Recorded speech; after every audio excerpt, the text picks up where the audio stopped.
Jeffrey डामर, जिसे दुनिया मिल्वॉकी मॉन्स्टर के नाम से जानती है, अमेरिका के इतिहास के सबसे खतरनाक और डरावने सीरियल किलर्स में से एक था। उसके अपराध इतने भयानक थे कि पूरी दुनिया दहशत में आ गई थी। सबसे हैरान करने वाली बात यह थी कि बाहर से वह बिल्कुल एक साधारण इंसान दिखाई देता था। पड़ोसी उसे शांत और अजीब स्वभाव का आदमी मानते थे, लेकिन किसी को अंदाजा नहीं था कि उसके अपार्टमेंट के अंदर कैसी खौफनाक सच्चाई छिपी हुई है। जेफरी लायनल डामर का जन्म 21 मई 1960 को मिल्वॉकी, विस्कॉन्सिन, अमेरिका में हुआ था। उसके पिता लियोनेल डामर एक केमिस्ट थे और उसकी मां जॉयस डामर मानसिक और भावनात्मक समस्याओं से जूझ रही थी। बचपन से ही जेफरी अकेला रहने लगा था। उसके घर में हमेशा झगड़े और तनाव का माहौल रहता था।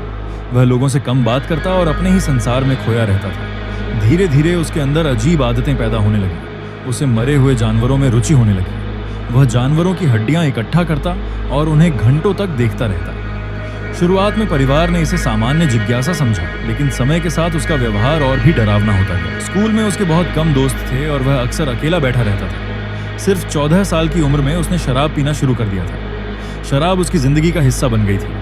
उसके टीचर्स और सहपाठियों को लगता था कि उसमें कुछ अलग है, लेकिन कोई नहीं जानता था कि उसके अंदर कितना अंधेरा पल रहा है। 1978 में हाई स्कूल खत्म करने के कुछ ही समय बाद उसने अपना पहला मर्डर किया। उसका पहला शिकार था 18 साल का स्टीवन हिक्स।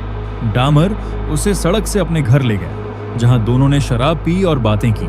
लेकिन जब स्टीवन वहां से जाने लगा तो डामर को लगा कि वह उसे छोड़कर चला जाएगा। इसी डर और जुनून में उसने उसकी हत्या कर दी।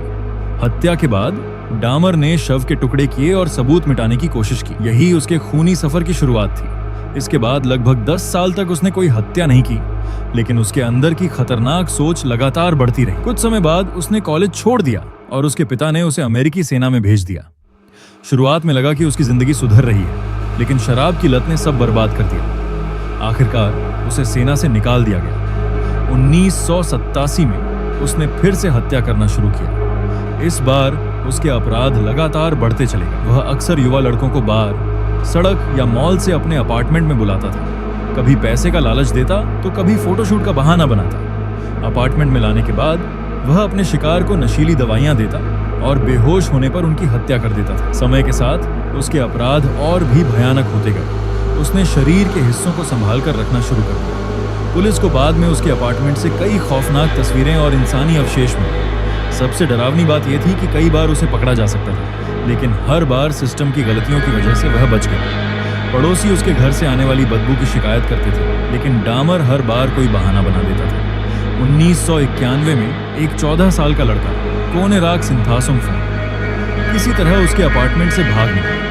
वह घायल और डरा हुआ था। आसपास के लोगों ने तुरंत पुलिस को बुलाया, लेकिन जब पुलिस पहुंची तो डामर ने उन्हें झूठ बोलकर विश्वास दिला दिया कि वह उसका पार्टनर है और दोनों के बीच सिर्फ झगड़ा हुआ है। पुलिस ने उस बच्चे को वापस डामर के हवाले कर दिया। कुछ ही समय बाद उसकी हत्या कर दी गई। यह घटना बाद में पुलिस की सबसे बड़ी विफलताओं में गिनी गई। जेफरी डामर का अपार्टमेंट बाहर से सामान्य दिखता था, लेकिन अंदर का दृश्य किसी हॉरर फिल्म से कम नहीं था। उसने इंसानी अवशेष, खोपड़ियां और तस्वीरें छिपाकर रखी हुई थी।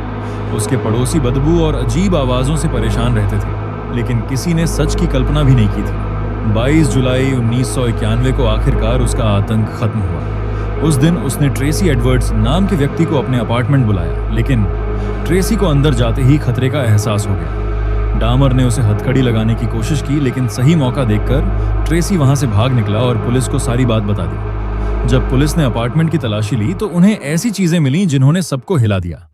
इंसानी शरीर के हिस्से, खोपड़ियां और मर्डर की तस्वीरें देखकर पुलिस अधिकारी तक डर गए। वहीं पर जेफरी डामर को गिरफ्तार कर लिया गया। जांच के दौरान डामर ने 17 हत्याओं की बात कबूल की। उसकी बातें सुनकर अनुभवी जासूस तक हैरान रह गए। मीडिया ने उसे मिल्वॉकी मॉन्स्टर नाम दिया और पूरी दुनिया इस केस के बारे में बात करने लगी। 1992 में उसका ट्रायल शुरू हुआ। कोर्ट में सबसे बड़ा सवाल यह था कि क्या डामर मानसिक रूप से पागल था या उसे अपने अपराधों की पूरी समझ थी। बचाव पक्ष ने कहा कि वह मानसिक बीमारी से ग्रस्त था, जबकि सरकारी वकीलों ने कहा कि उसने अपने अपराधों की पूरी योजना बनाई थी और सबूत छिपाने की कोशिश की थी, इसलिए वह पूरी तरह जिम्मेदार है। आखिरकार कोर्ट ने उसे मानसिक रूप से स्वस्थ मानते हुए दोषी करार दिया। उसे कई उम्र कैद की सजाएं सुनाई गईं ताकि वह कभी जेल से बाहर ना आ सके। जेल में भी वह दुनिया के सबसे नफरत किए जाने वाले कैदियों में से एक बन गया। कई कैदी उससे नफरत करते थे। 28 नवंबर 1994 को एक अन्य कैदी ने उस पर हमला कर दिया, जिसमें उसकी मौत हो गई। हालांकि जेफरी डामर की मौत हो गई, लेकिन उसके अपराध आज भी लोगों को डराते हैं। ये केस सिर्फ एक सीरियल किलर की कहानी नहीं है, ये उन मासूम लोगों की कहानी भी है जिनकी जिंदगी छीन ली गई। यह पुलिस की गलतियों, समाज की लापरवाही और उन चेतावनियों की कहानी है जिन्हें समय रहते नहीं समझा गया। आज भी दुनिया जेफरी डामर के केस को याद करती है, क्योंकि यह हमें याद दिलाता है कि असली राक्षस हमेशा डरावने चेहरे लेकर नहीं आते।